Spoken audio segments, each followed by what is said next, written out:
First on our list today, we have the South Atlantic anomaly, also known as the Bermuda Triangle of space, which, much like its eponym counterpart, has been responsible for many strange happenings as well as dangerous circumstances within its parameters. Now, while the reasonings behind the many disappearances of ships and planes within the Bermuda Triangle remain highly debated but ultimately unknown, the dangerous terrain of space's version has recently adopted itself a scientific explanation, which I will share with you now, the best that I can. So basically, surrounding Earth, there are two belts stacked on top of one another. The innermost is filled with high energy protons, and the outermost is made up of mainly electrons.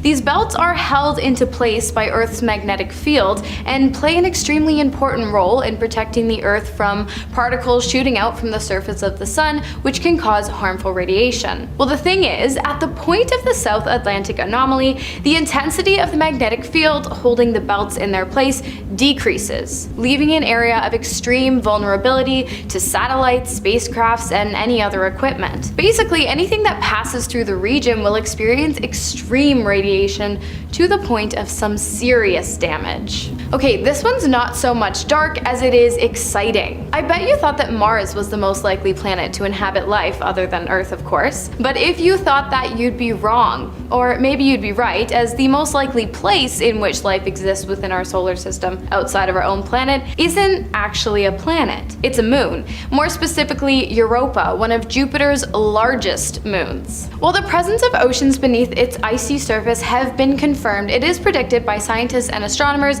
that deeper still, the moon contains geothermal vents, providing heat to the waters and possibly playing host to thousands of life forms. Some other cool things about Europa is that not only is it covered in oceans, but its waters act incredibly similarly to our own, producing 10 times more oxygen than hydrogen, which, combined with all of the other factors in which we have just discussed, make the existence of life on this planet extremely scientifically promising. What do you guys think? Could this be the first case of real aliens coming to us in the form of single-celled organisms? And next on the list we have Lovejoy, the alcoholic comet that wanted a drink so bad it made its own. Not like at the bar, but it literally made its own alcohol, cosmically. Thought to be nothing more than just a regular comet glowing white hot, leaving behind a trail of space dust, Lovejoy has proved itself to be a whole lot more when in 2015 it decided to do a quick fly by the sun. When this happened, the 250-meter comet began doing something that had, until then, never been seen before. It began spewing alcohol at a rate that would satisfy an entire campus of frat houses. It is estimated that the comet released ethyl alcohol at a rate of 500 bottles of wine per second. Now, this is already super cool, but it does get cooler, because all jokes aside, along with the ethyl alcohol, the comet also produced large amounts of sugar as well as organic molecules, which, when you mix them all together, are the building blocks of DNA. Another instance in which we are possibly witnessing the beginning stages of life beyond the barriers of our own earthly existence. Moving on from C2H5, the chemical formula for ethyl alcohol, we have CO2. Not ours though, as scientists have recently discovered a large presence of carbon dioxide as well as methane gas and water vapor outside of our own solar system surrounding K2-18b, an exoplanet that is 8.6 times the size of our Earth. So what makes this interesting? This is the first time CO2 has been discovered outside of our solar system. Just another indication that we really don't know all that much about what goes on within the vastness of space. The planet, as well as the presence of gases and liquids, was not technically discovered by a satellite, rather a space telescope orbiting the sun 1 million miles away from Earth. So close enough. This discovery not only shows how powerful this piece of technology is, but yet another possible life-bearing planet, as the presence of methane and CO2 and water are also all potential indications of such existence. At the halfway point, we are keeping it light with the discovery of Pluto's slug? A slug-shaped object making its way across the planet's icy surface known as the Sputnik planum. The surface, not the object, they just call that Pluto's slug. Okay, now that you're all caught up, it's time for me to break the news. What looks like a giant slug making its way through the tundras of Pluto's frozen wastelands has actually been determined to be nothing more than an iceberg. Well, kind of. Rather, it's a floating block of water sitting on top of and sliding its way through the denser solid nitrogen which surrounds it. Not scary, but pretty cool. And there's some pretty neat stuff going on in this area that has nothing to do with the so-called slug as well. You may notice in the photographs, Sputnik Planum is covered in little bumps and ridges all across its surface, and that's because this particular area on Pluto is almost acting as a giant icy lava lamp. An oxymoron, I know, but hear me out. The ice on Pluto's surface is super nitrogen heavy, and Pluto's surface generates heat. That heat pushes the ice up, but when it cools, it sinks down to warm up again, up and down, thus creating the bumpy ridges that decorate the Planum plains. So that was cool, but let's get back on track because next up we have the cosmic keyhole, perhaps one of the most perplexing nebulas discovered to date. Beautiful, yes. Stunning, yes. Understandable, not at all. The cosmic keyhole is a reflection nebula, meaning it's part of debris left behind from the cataclysmic event of star formation. Like a cloud of dust surrounding a street lamp, reflection nebula are lit up by the bright star whose creation gave way to their existence. While reflection nebula are normal and common spectacles throughout countless galaxies, this one is strange, and you can probably guess why. It's the massive amount of empty space directly at its center. At first, scientists believed this to be a Bok globule, which is a freezing cold, dense cloud of gas, molecules, and cosmic dust that blocks out background light, but they have since realized that it's not the case. In fact, the keyhole is something entirely different. It's actually nothing at all. The dark patch observed is nothing more than a completely empty region of space, never seen before, unexplainable, and incredibly bizarre. Now, I was going to mention black holes, but let's be honest, if you wanted to learn more about those, you'd be watching one of our many other videos specifically dedicated to the subject. Today, we're keeping it fresh, light, and light years away. Well, I'm lying again, because next up we have asteroid 2023 TK15, which passed by Earth at a distance of not light years, but in fact a distance closer to that of our very own moon, making it the closest a space rock of this magnitude has ever been to the surface of Earth, well, since, you know, the whole dinosaur thing. Too soon? Okay, the passing took place on Friday, October 20th of 2023, and absolutely nothing happened. Well, no, it was an incredible astronomical event that gave both scientists, astronomers, and all asteroid enthusiasts a lot to talk about at dinner parties. And hey, once again, we've survived the end of the world. Starting off our top 3, we have the totally not at all terrifying magnetic explosions. Cool. So I'll put it to you this way. It happens every day, probably multiple times a day, and nothing happens. Well, something does happen, but I'll tell you in a bit. First, let me explain exactly what a magnetic explosion is. So, the Earth is surrounded by a magnetic field, which protects it from all kinds of things, as we discussed earlier, and it's called the magnetosphere. The Sun has something called solar winds, which are basically just a stream of charged particles that flow out from its fiery surface. When the solar winds, which contain their own magnetic energy, push against Earth's magnetic field, they tangle, until eventually they don't. And they come out of it by snapping back and realigning themselves. And that action is what causes the magnetic explosion. Good news, nothing bad happens to us. Great news, something really cool happens. While the explosion is not visible to the naked eye, its effects are, as when the explosion happens, they tend to send tiny particles into our atmosphere, which manifest as none other than the auroras, of which there are actually at least 27, and the most popular is Aurora Borealis, commonly known as the Northern Lights. Next up, we have the Traveler. Not an alien, again, that's another video, but it is out of this world. And not just out of this world, but out of this solar system. And before it too. The foreign object was discovered on October 19th in 2007 and obviously was something no one had ever seen before. It was originally believed to be a comet, but that was incorrect, as it did not exhibit any behavior that would classify it as such. It was determined to be a space rock that had found its origins in a solar system completely separate from our own, and that had been roaming the cosmos for long before our own system's creation too. Not much else is known about the object, other than it's currently in our solar system, but it does continue to be monitored. Oh, And it has a name too, O Mau Mau, which is a Hawaiian term meaning a messenger from afar arriving first. So what do you think? Is it a sign that the floodgates have opened for objects from outside solar systems to begin encroaching on our own? Let me know. And finally, we have Hell Planet. No, not this planet. This planet, also known as Exoplanet 55 Cancri E. This planet, which resides 40 light years away outside of our own solar system and hopefully plans on staying there, has a mass of about 8.36 times that of Earth and a diameter of about twice the size. It's pretty big. But wait, there's more, because it's also on fire. And not only that, but it's mostly made up of diamonds. There's a lot going on. The planet is obviously uninhabitable for many reasons, among them being the fact that this planet's temperatures range from anywhere between 4,200 degrees to 2,400 degrees Fahrenheit, 1,400 to 1,300 degrees Celsius. The highest temperatures are reached on the side of the planet which exists in perpetual daylight due to the way the planet orbits around its sun, but even the lowest temperatures which occur on its dark side are still unfathomably hot. Count me out of this SpaceX journey. Robert Henry Lawrence Jr.'s promising career as the first African-American astronaut was tragically cut short during a high-stakes space mission training in 1967. At just 32 years old, Lawrence was involved in a critical test flight aimed at mastering the steep descent glide technique, a maneuver crucial for spacecraft re-entry from orbit. Piloting an F-104 Starfighter at Edwards Air Force Base, the mission took a disastrous turn when the aircraft, commanded by flight test trainee Major Harvey Royer, failed its landing approach. The plane crashed violently, catching fire and resulting in Lawrence's immediate death as his ejector seat malfunctioned,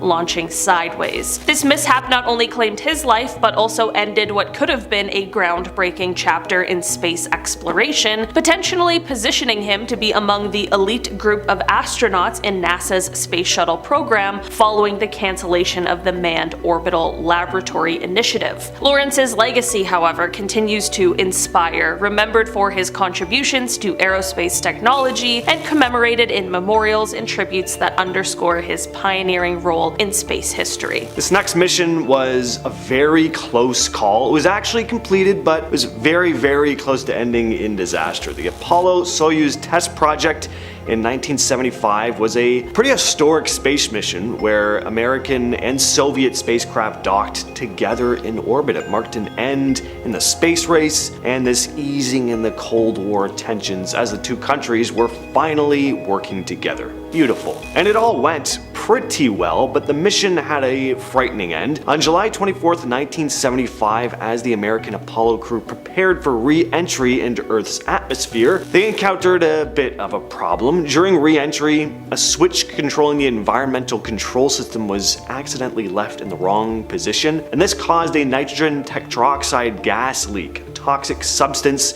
used as rocket propellant. As the gas filled the cabin, the astronauts Tom Stafford, Deke Slayton, and Vance Brand began to experience symptoms of poisoning, burning eyes, sore throats, and difficulty breathing. Brand lost consciousness, but Stafford managed to grab oxygen masks, placing one on Brand before giving one to Slayton and putting on his own. They managed to land safely in the Pacific Ocean. They were hospitalized for 2 weeks in Honolulu, Hawaii. In the high-stakes world of space exploration, not every mission writes a story of triumph. On October 31st, 2014, the quest to conquer the final frontier faced a sobering setback when the VSS Enterprise, a spaceplane by Virgin Galactic, tragically disintegrated mid-air during a test flight in the Mojave Desert. This was not just another routine test. The spaceplane was testing a new, more powerful rocket engine, marking its first powered flight in 9 months. Tragically, the co-pilot Michael Alsbury lost his life, and pilot Peter Seibold sustained serious injuries. The breakdown occurred seconds after the spaceplane was released from its carrier aircraft. The National Transportation Safety Board later pinpointed the cause: a premature unlocking of the spacecraft's feathering system, an air brake designed for re-entry by Alsbury. This catastrophic human error was exacerbated by several systematic failures, including inadequate safety measures, deficient pilot training, and insufficient oversight from the FAA. Despite the immediate speculations blaming the new rocket engine, investigations confirmed that it functioned correctly, leaving the focus squarely on human factors and procedural safeguards. The Apollo-12 mission, NASA's second manned mission to the moon, had a pretty scary start. On November 14, 1969, just 36 seconds after liftoff, the spacecraft was struck by lightning. Then, about 16 seconds after that, it was struck again. These lightning strikes caused all three of the spacecraft's fuel cells to shut down, leading to a total loss of electrical power and the failure of the onboard guidance platform. In the command module, the crew, Pete Conrad, Richard Gordon,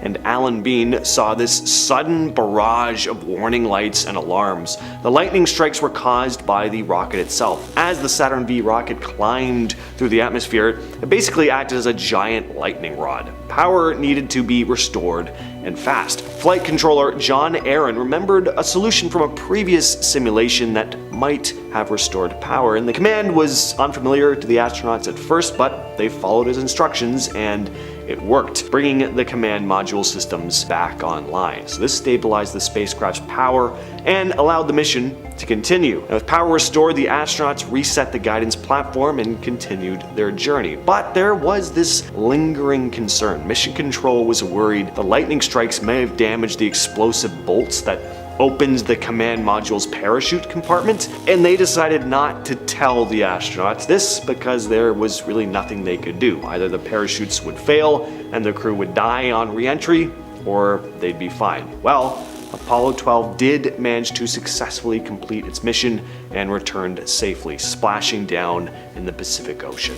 Let's set the scene. March 1965, the Voskhod 2 mission is orbiting Earth with cosmonauts Pavel Belyayev and Alexei Leonov on board. This Soviet space saga was about to take a wild turn as Leonov stepped into the cosmic limelight, becoming the first human to walk in space. That's right, he floated right out of the spacecraft in a specially designed spacesuit, aiming for a brief yet breathtaking 12-minute jaunt among the stars. Now, while that might sound like a space enthusiast's dream come true, it definitely wasn't all smooth sailing, or spacewalking. Leonov's suit ballooned up like a parade float, making it tough to get back into the airlock. Imagine trying to squeeze like a puffed up marshmallow through a straw. That was basically what Leonov was doing, struggling to bend his joints to fit back inside of the craft. He had to bleed off some of the suit pressure, which is just as risky as it sounds, just to maneuver his way back in. Back inside, unfortunately, the troubles didn't stop. The hatch was a nightmare to seal thanks to some thermal warping,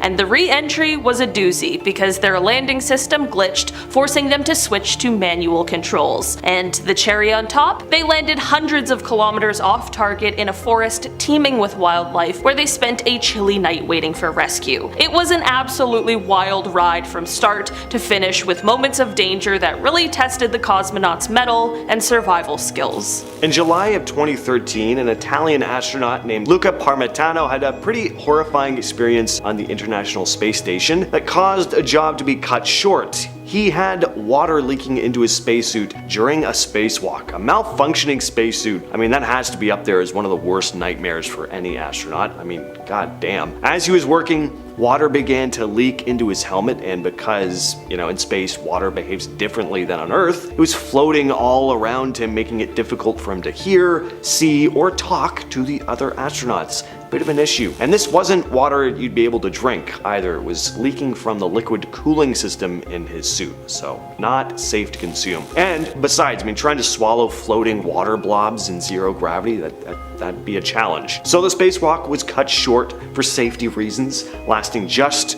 over an hour, making it one of the shortest in the ISS's history. Thankfully, Parmitano made it back inside the ISS safely, albeit pretty shaken up, I'd have to imagine. This story is a little unlike the others we are talking about today because this scenario unfolded during a survival training mission rather than something related to actually going to space. In a tragic twist of fate, a Russian cosmonaut, Sergei Vazovikov, met his untimely end during what was supposed to be just a routine routine survival training session. According to the RIA news agency, he was embarking on a solo adventure, attempting to snag his dinner from the sea, a test to hone his self-sufficiency in the wild. Unfortunately, the sea had other plans. While fishing, Sergei slipped and plunged into the icy waters. To make matters worse, a hidden menace lurked below, a poacher's abandoned fishing net. The current, unforgiving and swift, ensnared him in this underwater trap, unfortunately sealing his fate.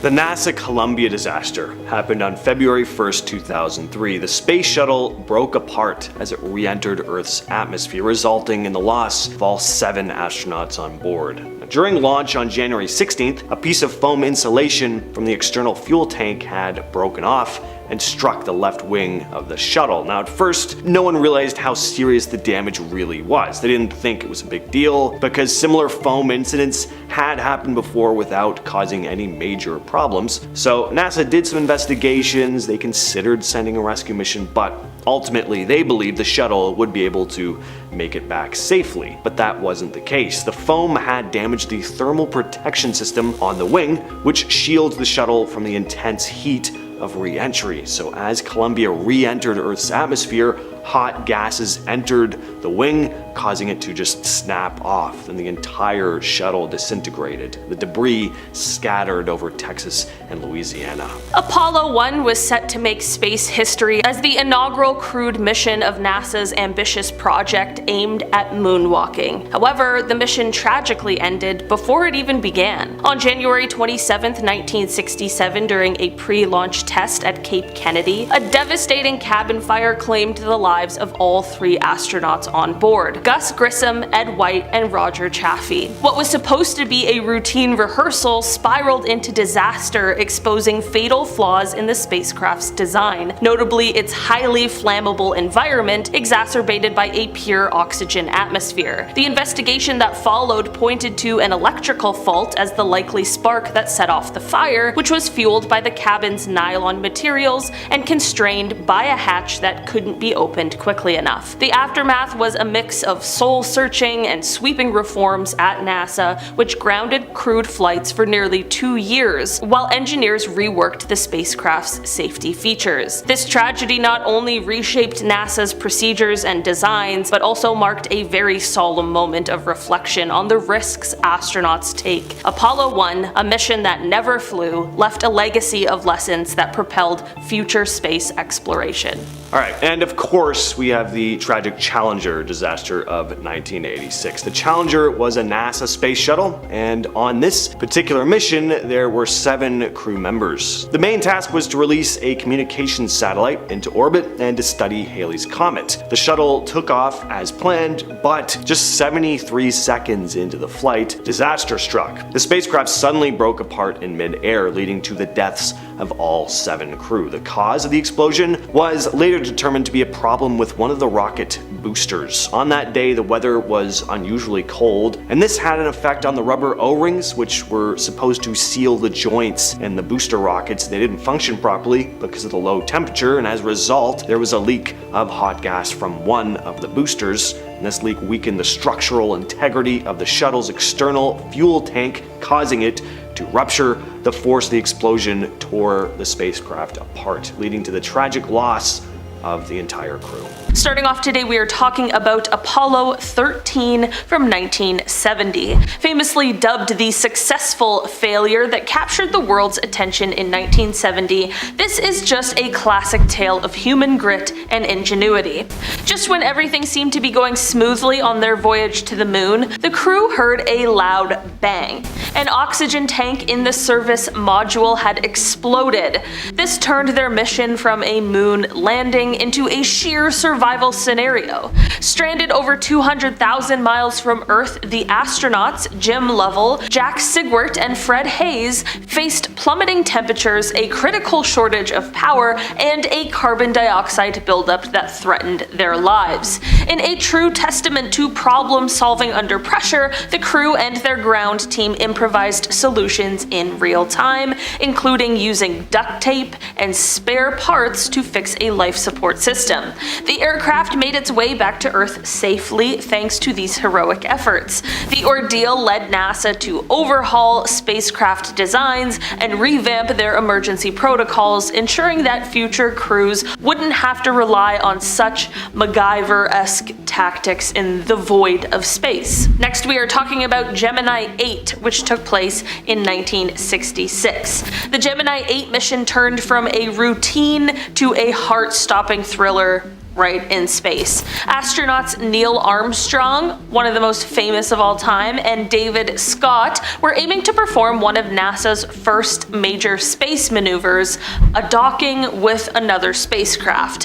However, not long after achieving this historic feat, things went sideways, quite literally. One of the thrusters on the Gemini spacecraft jammed open, causing them to spin uncontrollably. Armstrong, showcasing the cool under pressure demeanor he'd later be world famous for, made a split-second decision to undock and abort the mission. By activating the re-entry thrusters, he stabilized the craft and headed back to Earth, splashing down safely in the Pacific Ocean. This hair-raising episode prompted NASA to tweak the design of the Gemini spacecraft, ensuring that future missions wouldn't have the same kind of spin cycle drama. Next, we're talking about Soyuz 1 that happened in 1967. Not a NASA mission, I know, but a very harrowing story. Soyuz 1 in 1967 was a mission that turned tragic due to a series of malfunctions. Piloted by the lone cosmonaut Vladimir Komarov, Soyuz 1 was plagued with issues right from the start. The problems began with solar panels failing to deploy fully, compromising the spacecraft's power supply. But the real disaster struck during re-entry when the parachute system, crucial for slowing the descent for a safe landing, failed spectacularly. Instead of a controlled descent, Komarov was doomed to a fatal plunge back to Earth. This heart-wrenching incident was a complete wake-up call to the global space community, underscoring the critical importance of redundant safety systems and rigorous checks. It was a very tough lesson in the risks of pioneering space. Next, we are talking about Cosmos 954, which took place back in 1976, and it was a Soviet surveillance satellite that went on a wild ride when things went very, very wrong. So this wasn't your typical satellite, it was actually nuclear powered, which was pretty intense to begin with. Its mission was to spy from orbit, but it ended up causing a major international problem. Due to a malfunction on its onboard nuclear reactor, Cosmos 954 didn't stay in orbit as planned. Instead, it came crashing down, scattering radioactive debris all over a huge swath of the Northwestern Territories in Canada. This wasn't just like a little mistake, it was a really big problem. The Canadian government had to launch a massive cleanup effort dubbed Operation Morning Light. Teams had to get decked out in protective gear and scour the wilderness trying to recover all of this dangerous debris. It was like a very high-stakes treasure hunt, except the treasure was not treasure at all, it was just toxic waste. This cosmic mistake not only strained international relations, but it also showed the risks of nuclear-powered satellites zooming around above our heads, which, fair enough. Just more threats in space. I love it. How can we make space more scary? It's not scary enough. Next on our list today, we are talking about Intelsat 708. In 1996, which was a great year, the launch of the Intelsat 708 satellite turned tragic when things went sideways. The mission, powered by China's Long March 3B rocket, was off to a shaky start as it dramatically veered off course just seconds after lifting off. The wayward rocket didn't just fail to send its commercial satellite into orbit, it crashed into a nearby village, resulting in a catastrophic scene. This disaster was particularly severe not only because of the mission failure, but also due to the unknown number of civilian casualties that it caused. The incident showed the risks of launching rockets in populated areas and led to increased scrutiny and improvements in launch safety protocols to hopefully prevent such tragedies in the future. Next, we are talking about the X-15 Flight 365 2597. In 1967, during a high-altitude test flight that pushed the boundaries of what was technologically possible at the time, the X-15 flight turned absolutely tragic. Pilot Michael J. Adams was at the controls of this hypersonic, rocket-powered aircraft aiming to explore the edges of outer space. Unfortunately, the flight did not go as planned. At an altitude of about 266,000 feet, the X-15 began to gyrate uncontrollably. This violent oscillation caused Adams to lose control, and the intense stress on the aircraft eventually led to its structural failure, and the X-15 broke apart, claiming Adams' life. This heartbreaking incident was a reminder of the perils associated with pushing aerospace technology to its limits. The lessons learned from this accident led to improvements, particularly in managing high-speed flight dynamics, ensuring that future test pilots would be safer as they took to the skies and even a little beyond that. Next, we are talking about Soyuz 11. This is another one that comes from somewhere other than NASA. The Soyuz 11 was a Soviet space mission in 1971, and it is etched in history for a heart-wrenching reason. It remains the only instance where astronauts died actually in space rather than during launch or on re-entry. The mission started with very high hopes as it successfully docked with the world's first space station, the Salyut 1. However, disaster struck during the homeward journey. As the spacecraft was preparing for re-entry into Earth's atmosphere, a faulty valve opened, causing the cabin to depressurize rapidly. Tragically, the lack of appropriate spacesuits meant that the three brave cosmonauts on board, Georgy Dobrovolsky, Viktor Patsiev, and Vladislav Volkov, could not survive the sudden loss of air. This catastrophic event led to immediate changes in safety protocols, including the mandatory use of spacesuits during critical phases of flight, ensuring that such a tragedy would never happen again. Despite the very somber end, Soyuz 11 marked a significant chapter in space exploration, reminding us of the immense risks astronauts undertake. Number 10. Zombie star. While the idea of a human coming back to life and hunting for brains is spooky, to me the knowledge that dead stars can do the same, even the eating each other part, is both scary and exciting. This is Tycho, a former white dwarf, which is a star that has, quote, died and gone supernova, exploding into a fantastic show of cosmic energy and matter with the power and brightness of a billion suns. And usually a white dwarf will stay dead, but not in a binary system where there's more than one star at the center. Sometimes these previously deceased stars can come back to life. And they do this by feeding off the energy and material from their neighboring star and powering themselves back up, not unlike a zombie eating somebody's brains. Scientists believe that this may have to do with what they call dark energy as well, which theoretically makes up about 3/4 of our universe, but since we have yet to truly detect or understand it, these zombie stars will remain a mystery. But they look super cool, right? Number 9. Alien bones. Captured on August 14th, 2014 by the Curiosity rover, this photo appears to show something on the surface of Mars that could chill you to the bone. A femur on the surface of the red planet. Many conspiracy theorists and alien enthusiasts alike hopped onto this to show it as proof that there was once life on Mars, or even that humans had been there before on some sort of secret mission that went awry. NASA has gone on the record to say that it's not a thigh bone, but just a rock that happened to be shaped that way after erosion from wind or water, which we have proven existed at one point.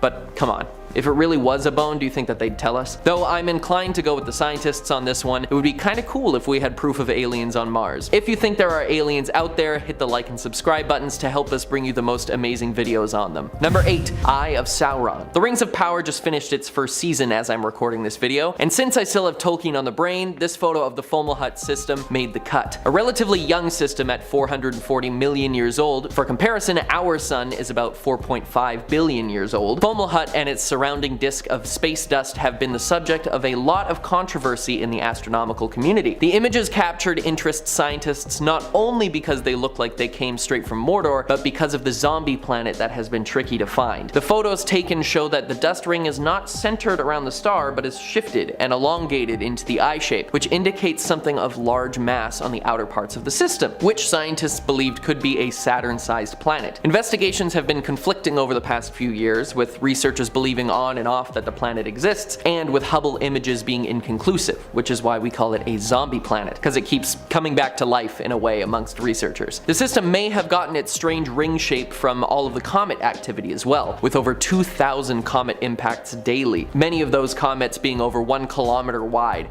That would definitely kick up a lot of dust, so one does not simply walk into Fomalhaut. Number 7. Sunken. Okay, I threw this one in because it's currently spooky season while I record this, and having a jack-o'-lantern sun on the list couldn't be passed up. In 2014, the Solar Dynamics Observatory captured this creepy photo of the sun smiling right at us, like its features had been carved right out of a pumpkin. Solar flares and activity on the sun can be quite unpredictable, and the fact that it lined up to look like this is pretty cool. I just hope that there isn't some giant alien up there carving into our sun to decorate their intergalactic porch. But if that's the case, what are we gonna dress up Earth as? If Earth had a Halloween costume, what would it be? Let me know in the comments. Number 6. Greater pumpkin galaxies. Sticking with the Halloween theme, 120 million light years away in the Canis Major constellation, these two galaxies, called NGC 2292 and 2293, have earned a much cooler name, the Greater Pumpkin Galaxies. Because of their orange color and the fact that they look like a jack-o'-lantern, these galaxies doomed to collide in what we will see as slow motion make for a pretty spectacular image. Not to mention that NASA released the photos on Halloween a few years ago. Though it may be a fun Halloween-themed image,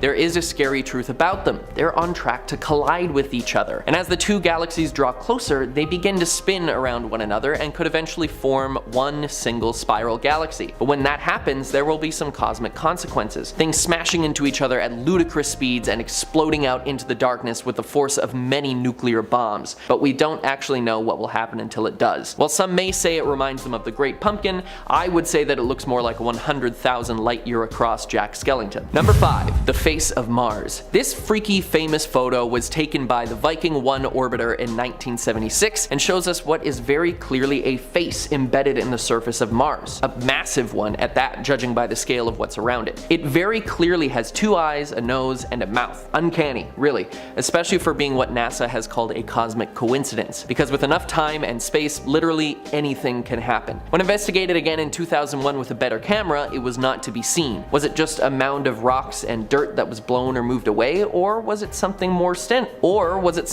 sinister, watching us from the red planet, not knowing that we were finally looking back? Number 4. Black hole in the Milky Way. Black holes, one of the biggest driving forces in the cosmos. These places of pure darkness were once stars that shone bright in the sky, but when they died, instead of going supernova and exploding into a blast of color and energy, they collapsed in on themselves, creating a singularity so dense that it sucks everything around it in, with a force that nothing can escape, not even light. And while this may sound scary, they are incredibly necessary for our understanding of the universe to function. In fact, there are a few in our galaxy, but the biggest is Sagittarius A, the supermassive black hole at the center of the Milky Way. This is the second image ever captured of a black hole, and it's insane that we've developed the technology to be able to find and photograph them. Sag A sits at the center of our galaxy and is the reason why it spins and has its signature spiral shape. But the scary part is that it is not only spinning our galaxy, but consuming it, adding one more way that our galaxy can meet its demise. Not sure I'd rather that or colliding with another galaxy. Either way, none of us are going to be around to see it. Number 3. Hand of God. This is what's known as a pulsar wind nebula, and what you're seeing is a cloud of material that was ejected from a dying star, captured by X-ray telescopes functioning at different energy levels, lower energy detections appearing in red and green,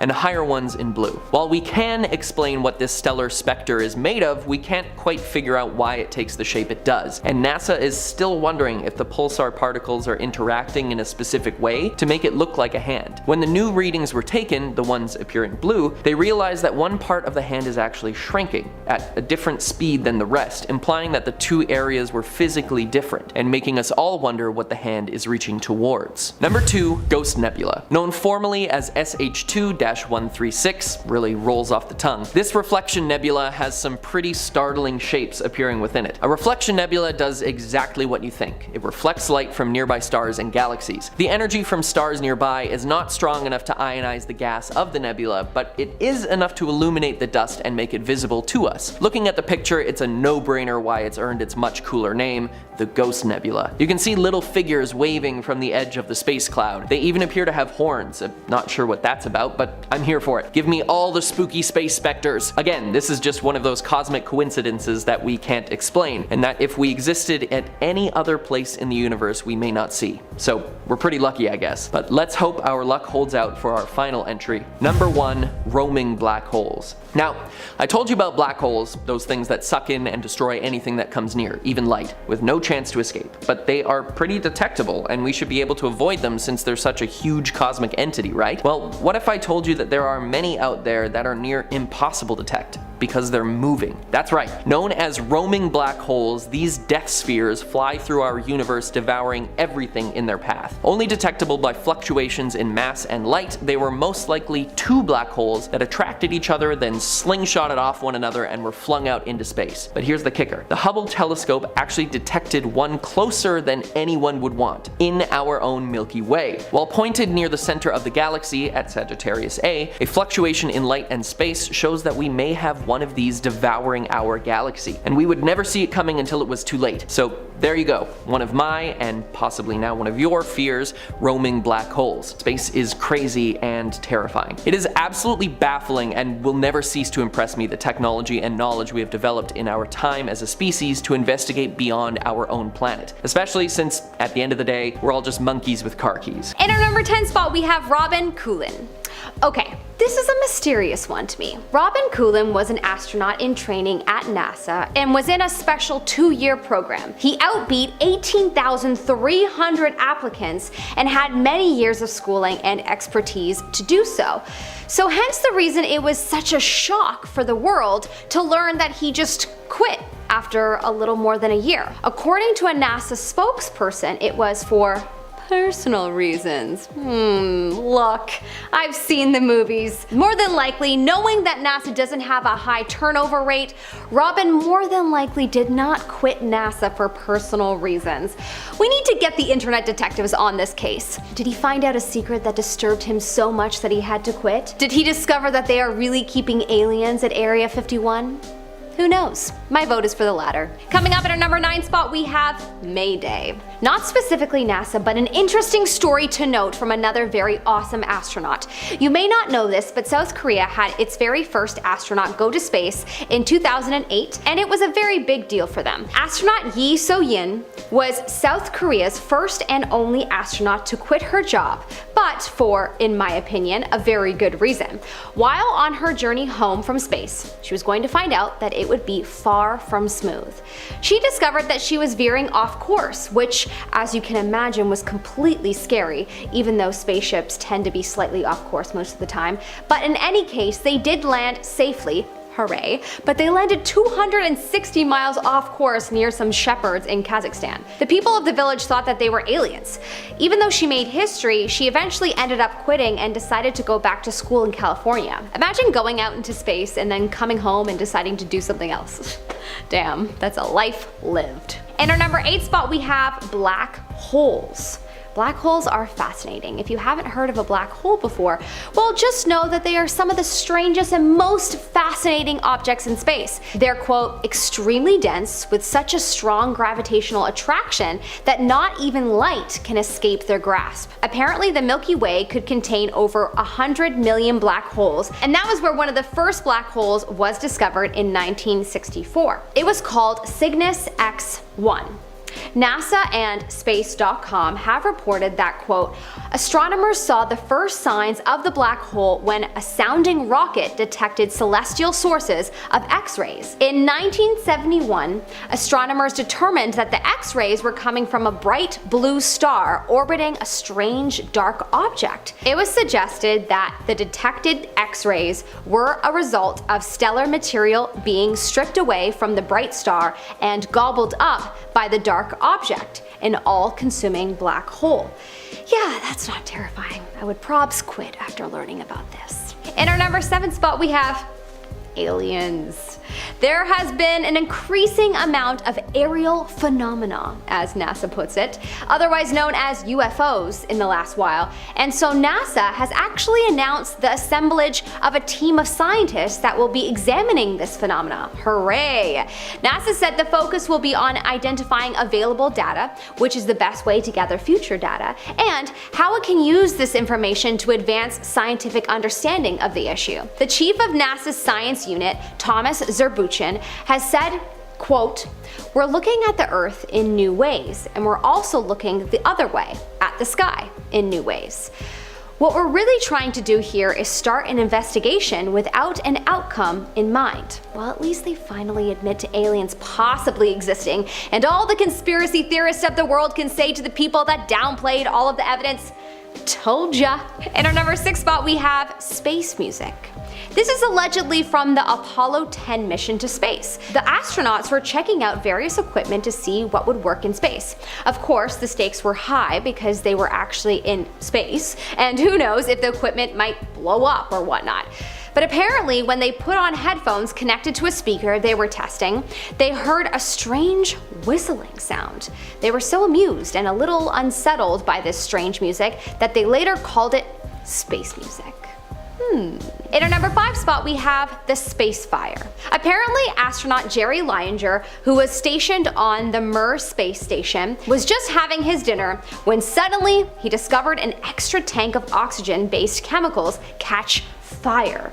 Leininger said, quote, "It was a hot fire burning out of control." Apparently the fire was blocking one of the Soyuz ships that the team would have had to board in order to evacuate. So had they not put the fire out, somebody would have been left behind. Yikes, well that's a little unsettling. Thankfully, they did. In our number 4 spot we have the floating animal corpses. The thought of this is literally horrific, as I am obsessed with animals and refuse to kill even an ant.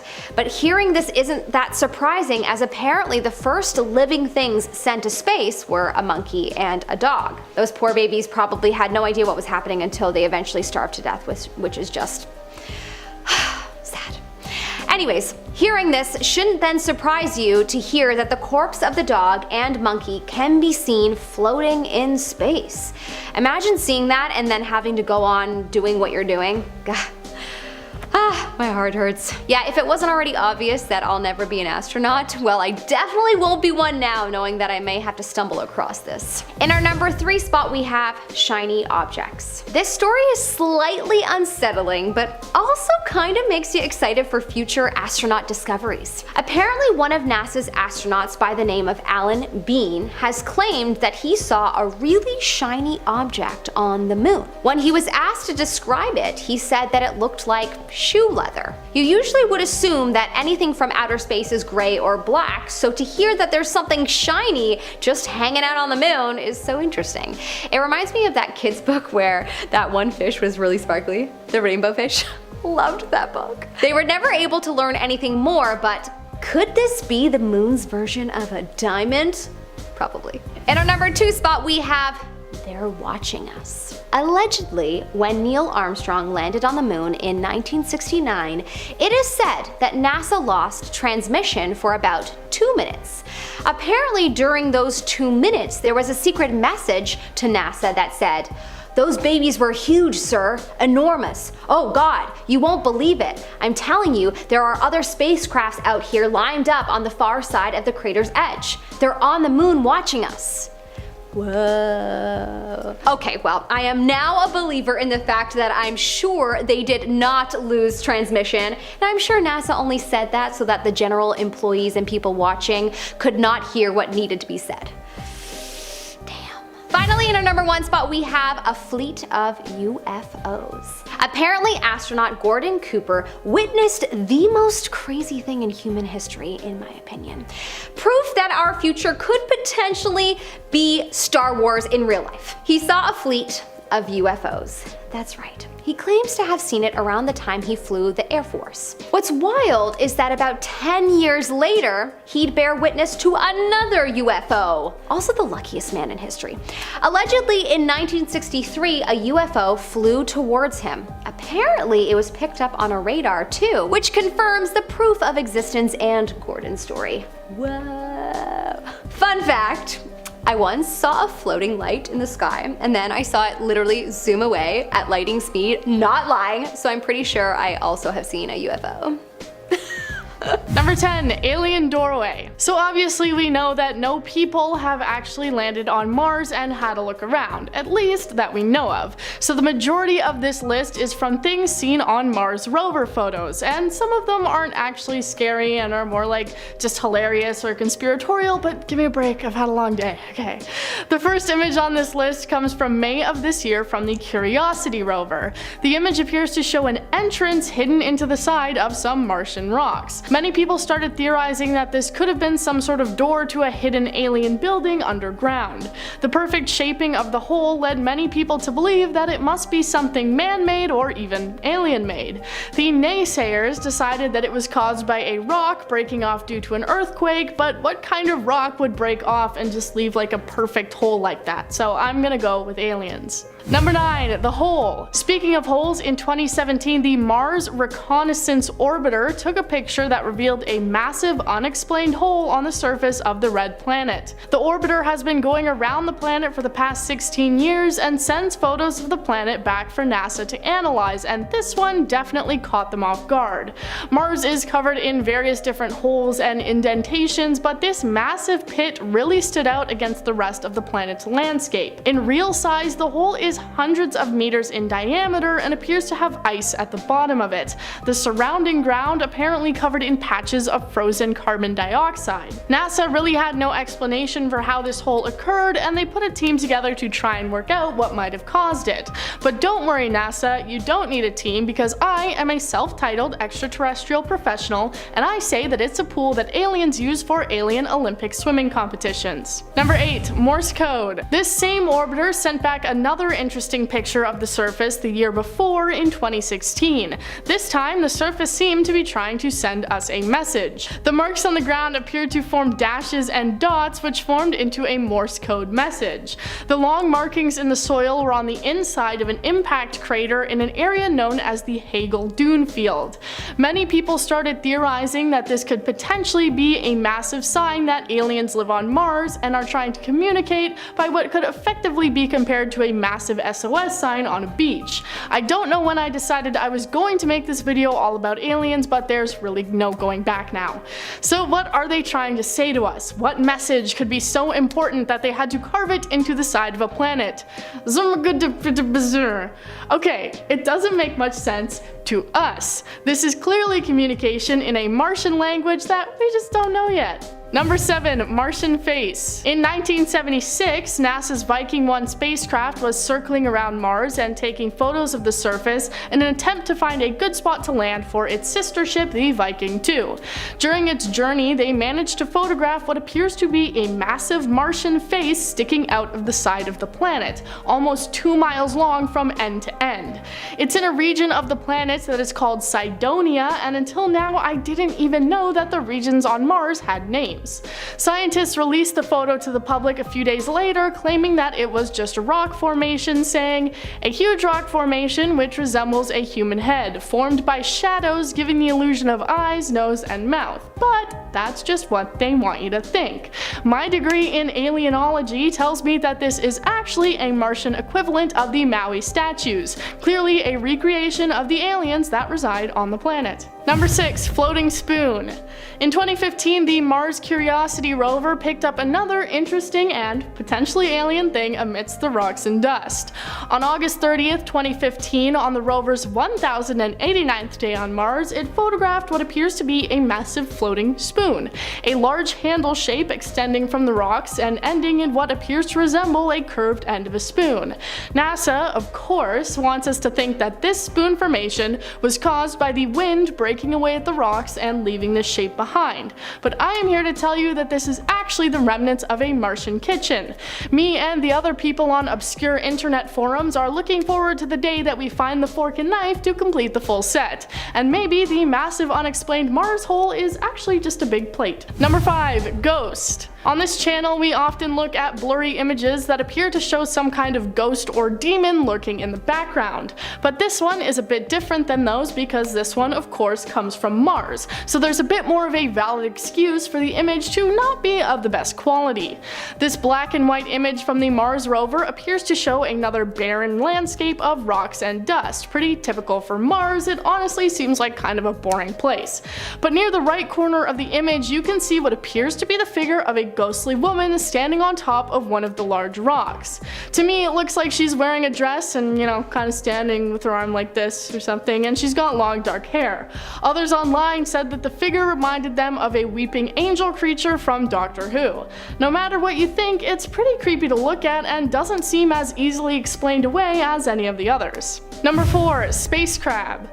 In 2015, the Mars rover sent back this image of a rocky cliff on the surface of Mars, and like the last, it seems pretty ordinary at a first glance. But when you zoom in to the right side of the image, you can see what appears to be some sort of orange, horrific alien crab spider monster, and it honestly makes my skin itch just looking at it. People online were going crazy and asking NASA to send some sort of mission out to try and figure out what this creature is, because you can tell there's nothing else that even resembles it in the surrounding area or in other photos we've seen of the planet. One scientist brushed it off, saying that they see images like this about once a week. And all I have to say, are there really that many spider space crabs on Mars they see them once a week? Like the last one, NASA doesn't seem to offer up any sort of quick explanation, instead just saying, there's no crab, you're crazy. Well, NASA, you may be correct, but if you don't have anything nice to say, don't say anything at all. Number 3. Dust devils. Alright, let's take a quick break from the crazy and talk about something that has been scientifically explained, but is still just a horrifying concept that I hope I never have to personally experience. This image of a Mars landscape taken in 2016 reveals what appears to be a long vertical column. This is actually known as a Martian dust devil. These occur on Earth as well, but they're usually pretty short-lived and harmless. They're caused when the wind creates what is basically a small little tornado of dirt and sand, but the ones on Mars are a whole lot scarier. They're estimated to be able to grow to the size of about 10 times the size of an average Earth tornado and spin around at about 70 miles per hour, or 112 kilometers per hour for us Canadians. While the winds apparently wouldn't bother you that much, the sand hitting you in the face and tearing apart your spacesuit would be a pretty big issue. Oh, and also you'll probably be struck by a bunch of miniature lightning bolts too. Number 2. Alien fungus. Alright, right back into the crazy. This image was taken by the Mars rover Opportunity in the year 2014, and just like most of the Mars photos we've seen, it's a bunch of rocks and dust. But wait, there's more. People noticed in the bottom left and middle of this image that there appears to be some sort of a more brightly colored object. It's dark red in the middle and white along the outside, which led people to start nicknaming it the Mars Jelly Donut. Theorists took to the internet to share their own opinions about what they believe the suddenly appearing formation to be. It is of course an alien fungus that somehow managed to grow on the surface of Mars. The truth of the situation that NASA shared is that it's apparently two pieces of a rock that the Mars rover drove over top of and managed to split in two. One of the pieces rolling down the hill to where it rests in the bottom left of the image. Number 1. Barack Obama. Ex-United States President Barack Obama is a Martian and actually lives on Mars. Of course. This panoramic image was taken from the summit of a place on Mars called Husband Hill and was snapped back in 2005 by NASA's Spirit rover. The picture was taken over the course of 3 days to provide, quote, a level of clarity that is unequaled in the history of Mars exploration. This high level of clarity allowed us to see the truth of what's hiding on Mars. People pointed out the fact that there was a rock that seemed to be in the exact shape of Barack Obama's head. At first glance, I really didn't see it, but once you look at it for longer, it really becomes uncanny. Obama has previously said in interviews that he would really like to see humans fly out and live on Mars, so here's my theory. He traveled back in time, taking a space rocket with him, went to Mars, became king of Mars where they built a statue of him, and years later NASA took a picture of the eroded statue in 2005, which I believe is definitely the easiest explanation. Starting off in our number 10 spot, we have the docking procedure. Chris Hadfield is one of the best known astronauts of all time, and he had quite a harrowing story on his first space flight. During this flight, he and his fellow astronauts had the pleasure of somehow navigating a £250,000 shuttle towards a target on the Mir space station that was about the size of a coffee cup. Yeah, the most tense few minutes of their lives, I can imagine. Chris's job was to watch and communicate the speed and range information to the pilot, which is a super important job, obviously, because it's such a precise thing. There's a time window, they have to be traveling at just the right speed, and they need to be accurate. Chris explained, quote, "If you hit Mir just a little too soft, then the spring mechanisms would bounce you off." He went on to say, quote, "If you hit Mir just a little too hard, then you would break Mir in half and kill the 3 people on board. So you've got to hit it exactly right." Yeah, definitely high stakes at this point. So when the crew is about 30 feet away, their 2 sensors start telling them completely different things. One said 32 feet and the other said 20 feet. Chris said, quote, "They're either both wrong or one of them is completely wrong. Now, what do? There's nobody to ask. If the crew on board the flight deck of the shuttle don't solve this problem in the next 30 seconds, then the whole flight is bust and done." Instead of panicking, however, Chris explained that he just went, quote, "back to basics." This insanely intelligent person knew the dimensions of the docking module, so he used his thumb to help him sort of eyeball the distance through a window. I mean, that alone is just wild. Apparently, this helped him to figure out that they were 21 feet away, not 32. He used his stopwatch to figure out the math of how fast they were going and when the thrusters should be fired, and thankfully, he was spot on. Chris finished the story by saying, quote, "It wasn't for a few minutes before one of us looked around and said, 'Hey, we did it. We're actually here.' That was a big relief of emotion on board." Yeah, I can imagine. In our number 8 spot today, we have Mir EO-23.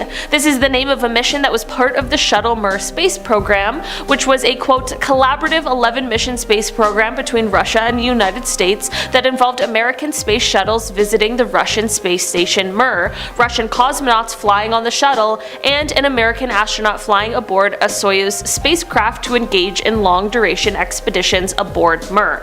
During this mission, on February 23, 1997, a backup solid fuel oxygen canister ended up catching fire. This fire was in one module, but it quickly began to spew molten metal, and the crew on board was concerned that it could melt through the hull of the space station. Smoke began to fill the station, and the crew were forced to use respirators to continue breathing, but of course when it rains it pours, and some of the respirators were faulty and didn't supply oxygen. After burning for 14 minutes and the crew using up 3 fire extinguishers, the fire was thankfully put out. The smoke, however, remained thick for another 45 minutes. This was probably one of the most terrifying things that the crew went through, but this certainly was not the end of the road of struggles for these guys. Let me know down below in the comments if you want a part 2 of this video, and maybe we can cover the rest of what went wrong on this mission. In our number 6 spot today, we have the STS-27 disaster. During the launch of STS-27, which took place in 1988, debris from the right solid rocket booster struck the underside of the craft, which ended up severely damaging over 700 tiles on the outside of the craft, as well as taking off one tile completely. It might not seem like a lot, but every little thing matters when you're doing something like going to space. So it's important to note that this mission was classified because of the fact that there was a surveillance satellite being launched along with it. Because of this, things had to be done a little differently, so when the crew on board sent photos of the damage back to the ground, the photos were encrypted and they were extremely low quality. Mission Control deemed the damage to be just light and shadows and told the crew to continue, much to their dismay. Once landed, it became clear that Atlantis was the single most damaged shuttle that was thankfully able to successfully land. The survival of the crew came down to basically happenstance, which is just terrifying.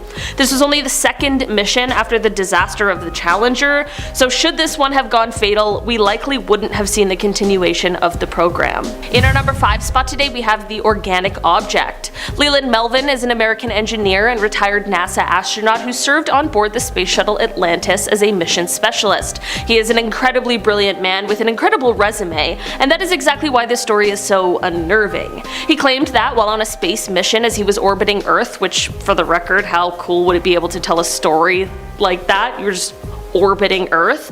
While he was on this mission, he saw a, quote, alien-like organic object. NASA disputed his claims and said that what he saw was just ice, but I feel like I trust the person who actually saw it with their own eyes. Leland went on to write that whatever he saw was, quote, translucent, curved, organic looking.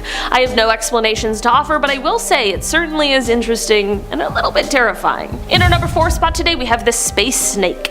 Dr. Franklin Story Musgrave is an American physician and retired NASA astronaut, and considering how credible he tends to be, despite the absurdities of this story, it makes it hard to pass off as a lie so easily. While he was in space, he claims that he saw something that I don't wish upon anyone, a sort of space snake. He said that he saw an 8-foot-long white snake floating through space.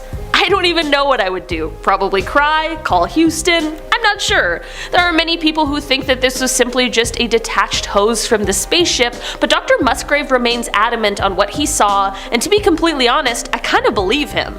Maybe his mind was playing tricks on him. I mean, I don't know what happens in space, but I find it hard to believe that this person, who would likely be familiar with the parts of a spacecraft, mistook a hose for a snake. In our number 3 spot today, we have the lights. Leroy Chiao was the commander of the ISS in 2005, and this is exactly when this strange sighting occurred. It is said that he wasn't the only one who witnessed this though, as it is said that the entire crew was there to see this unexplainable occurrence along with him. Basically, they saw a strange set of lights while up in space. He went on to describe the lights and said that they were in the formation of an upside down V, and that they ended up stumbling upon this bizarre situation after the formation flew past them. I'm just gonna say it, we're all thinking it. It sounds a lot like aliens. I just don't have any other possible explanations, and you're telling me that the whole crew saw it?